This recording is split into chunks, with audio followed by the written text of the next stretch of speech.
Let's do a quick video about sideline coaching. I'm going through some of my comments here on the YouTube channel. Now, the universal rule in paintball for everyday weekend rec ball play is, dead players don't talk, sideline coaching is not allowed. Okay, that is true.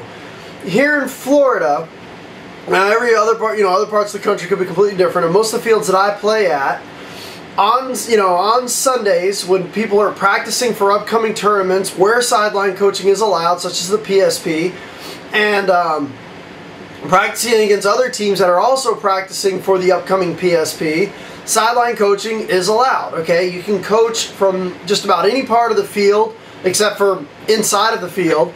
For the most part. In many cases, if your team starts without a coach, many times the first person who gets shot out can become the coach. There's not really any sort of set rule except for the fact that, the other team you're going to play against is going to have a sideline coach. And if you don't start with one, then usually the first person who gets shot out becomes the sideline coach. But and if you go to a PSP tournament, you're allowed to sideline coach. You're going to see these stands going crazy and trying to yell out positions. You're going to see the coaches yelling out positions. You're going to see people in the pits yelling out positions.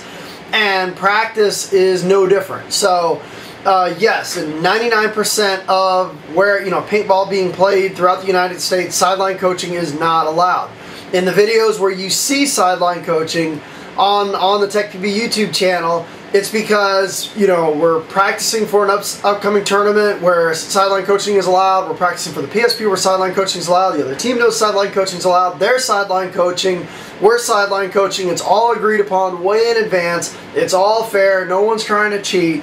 Everybody relax. So, if you're playing on an X-ball format on Sunday, your team versus someone else's team, and you're both practicing for the upcoming PSP, which sideline coaching is allowed, obviously it's a good idea to practice coaching. That is something that you do have to practice when you're practicing for an upcoming PSP. You can't just go out there and just play 5-man and not have a coach because the other team has one. So obviously you want to have the same advantage, especially when they tell you it's allowed. So hopefully this helps calm down a lot of the comments that I get on the video. You're cheating, you're telling your players where they're at, and you're ruining the game, and you're ruining it for the other team, and you're ruining it for their team. Why don't you let them play?